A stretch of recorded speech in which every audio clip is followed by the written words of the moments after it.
On planet Earth, ocean is the final frontier.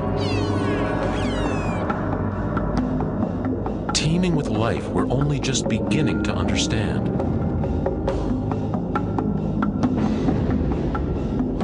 Human beings have always heard the siren's call of the sea. But it's a struggle for us to plumb its depths.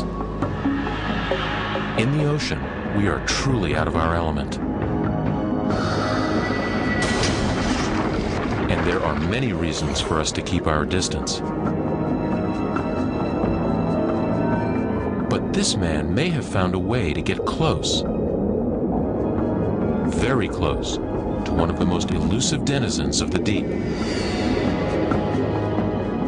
He's on the trail of a creature the size of a delivery van, with thousands of very sharp teeth. They're the big daddy of the shark world, and they eat people.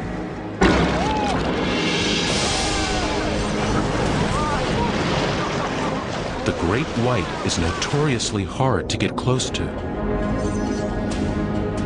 But now these sharks may be returning to the scene of a 30-year-old tragedy in the clear blue waters off Mexico's Pacific coast. Sharks coming! And if they do, underwater cinematographer Bob Cranston will be there, armed with a new device, not for repelling sharks, but for attracting them.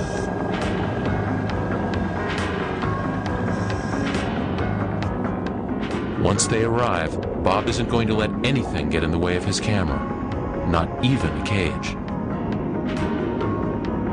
Bob Cranston is going where angels fear to tread. The water is clear, and the dinner bell is ringing.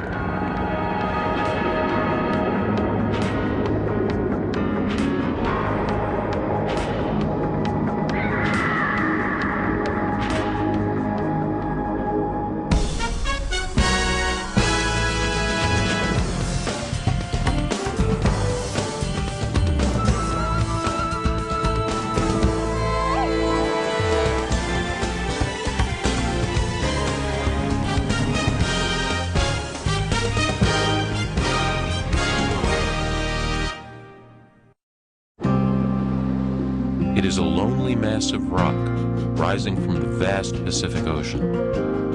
A rugged volcanic island 240 kilometers west of Mexico. It is called Guadalupe. A remote and starkly beautiful place of looming cliffs and limpid blue waters. But Guadalupe is an island with a dark past. The year was 1973. Al Schnepershoff was considered California's top free diver, one of the best spearfishermen in the world. In 1973, a group of divers went to Guadalupe Island to hunt large fish. Actually, in looking for world records. At that time, going to Guadalupe Island was like going to Mars. It was really on the fringe edge of anything anybody had done. It was the first dive trip ever to Guadalupe, and Al Schnepershoff thought he could catch a record tuna here. Instead, on September 9th, he was the one who was caught.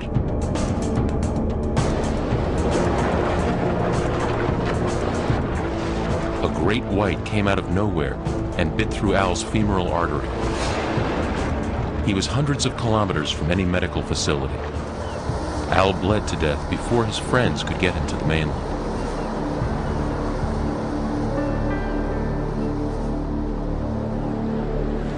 Years passed, and the great white seemed to have left Guadalupe. Few sightings were reported. Then, 11 years later, almost to the day, another California spearfisherman, Harry Ingram, made the 30-hour trek to Guadalupe. On the first dive trip there since Al Schnepershoff was killed. It was September 11th, 1984, and Harry Ingram was looking for big fish. Just not this big fish.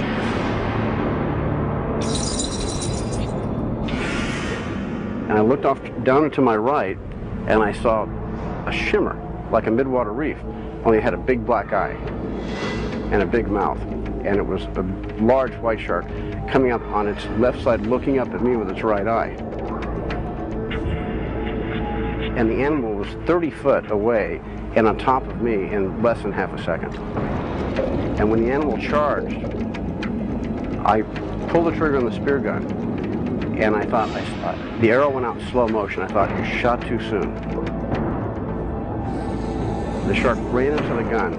I came out of the water, did a 360-degree turn, and fell on the dorsal fin, the back of the shark, and we went back in the water together. I knew I was hit.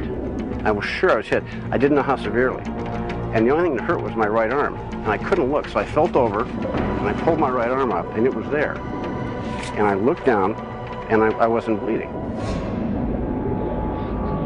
Harry survived the attack, and today the only scars he carries are psychological ones. He hasn't been back to Guadalupe since, and doesn't plan to go again.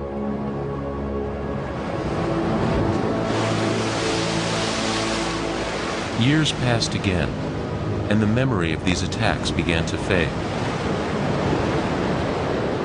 A diver's life is the life for me. But not for this man. Put on my flippers, I look like a frog. Marine cinematographer Bob Cranston has trained his sights on Guadalupe Island.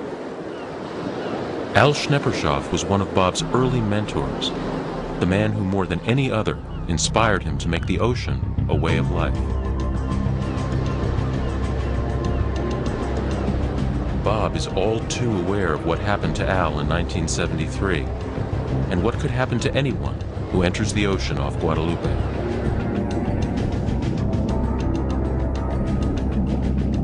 But he's determined to get in the water with the island's great whites to capture close-up, high-definition footage of the Prince of Sharks in its element.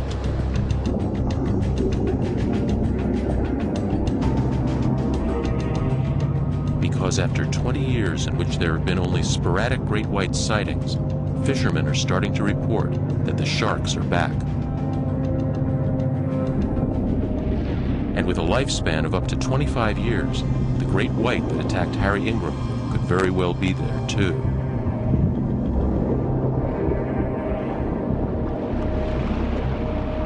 I'm afraid of white sharks. I admit it. You know, you'd be crazy not to. They are the big predator in this area.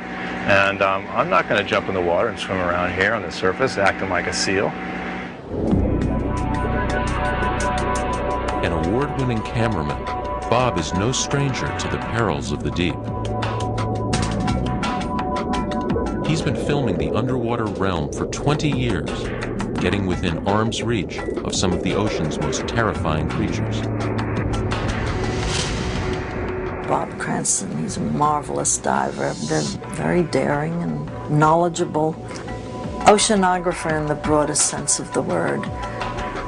And when you want to get close to big sharks, he's the man who can bring the sharks in or take you to where they are and have a setup that's exciting and yet safe. On this trip, Bob will need a reliable crew. In addition to longtime assistant cameraman Peter Cray, he'll be joined by National Geographic field specialist Maria Mayer.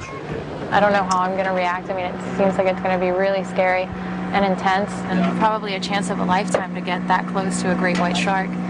Okay, looks like On this mission, Bob will be taking an instrument he's devised that emits low-frequency sounds.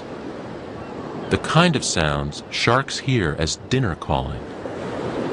If it works, Bob may get closer to great whites at depth than any photographer has been able to before. I understand that Bob is going to get out of the cage at Guadalupe and swim with white sharks and film them. And that's not something I would recommend. In fact, it's not something many people would even consider. Of all the creatures in the deep blue sea, none makes us want to be somewhere else more than this one.